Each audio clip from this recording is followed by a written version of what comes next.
Hi and welcome back. You know who I am, Caroline Best of the Tao of Horsemanship, and y'all know who Lovey is, my partner. Today's Everything Horses and More video library, we are going to be talking about why straight matters to your riding.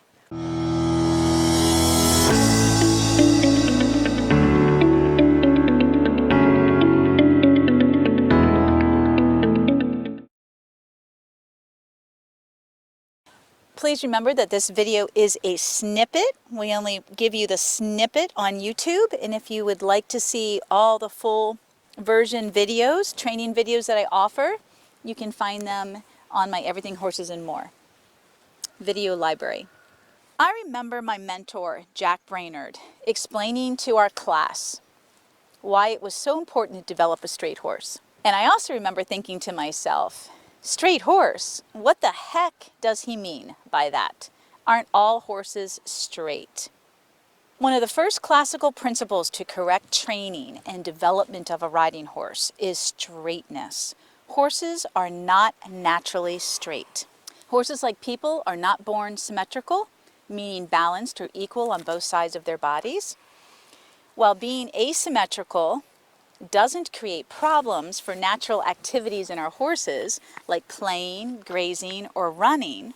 It does present huge problems. If our horse doesn't learn first how to carry themselves evenly or distribute their weight evenly, they risk creating wear and pain and can eventually develop lameness and soundness issues over time. Because horses are natural grazers and spend most of their time grazing, most of their weight is placed on their forehand, their front legs. They are also built to carry weight on the forehand versus the hind end. This is just their natural conformation. Through straightness training, we can start to develop the level of balance and strength needed for our horses to start to use their hind ends effectively, which is really important to all of our riding and training, because it's a big topic. And like I said, many years ago when I got back into horsemanship, and Jack Brainard was one of my mentors, and the discipline was reining, and it was advanced horsemanship, specifically focusing on flying lead changes. So it was pretty complex.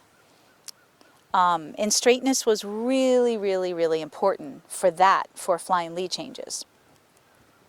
So if you train and ride a non-gaited horse, the horse's weight, and Lovey's non-gaited, the horse's weight is predominantly found in the front end. And if you ride a gaited horse, the weight is more naturally dispersed proportionately amongst all four legs. That's what helps to make that gait so smooth in gaited horses. So here are the areas we need to pay attention to when training and riding that indicate our horse being balanced and symmetrical or unbalanced and asymmetrical. So these are great issues in challenges. What about steering? Steering is going to be number one. If your horse isn't straight, it's going to be really hard to easily steer them. They're going to have difficulty suppling longitudinally, and that's across the top line. They lean or drop a shoulder when turning. They're anxious cantering in a circle. They have trouble picking up the right lead, the correct lead. They have trouble with lead changes, and they have difficulty collecting their movement. So just think about all the times you've been riding and some of this stuff has happened. And if you're not aware, like, I don't really know what you mean, Caroline, by difficulty steering, I can steer my horse. Well, it's not about pulling your horse around, okay? So it's also when you're cantering a circle, it's learning how to canter a straight circle. So how do we begin to change all of this and make it better? We begin with an assessment, and that's what we're going to do with Lovey. So while I'm not going to show you how I assess lunging, because I have that in other videos on my YouTube channel, I am going to show you what we can do just looking at Lovey here, standing still. And then with the mounting block, we're going to look above Lovey's top line behind. So where Sabrina's standing with the camera, you all should be able to see from Lovey's base of her tailbone, right where her tail begins, all the way up her back to her axis, her poll. And so you want to see that this is straight, especially from her wither to her tail. You want to make sure that her spine is straight. Believe me, I've seen crooked spines, you guys. And the other thing you want to look at when your horse is straight and square, Lovey is square, is what do her shoulders look like? Are they even? Meaning, is one shoulder higher or more overdeveloped and bulbous, bulging out? Is one shoulder dropped?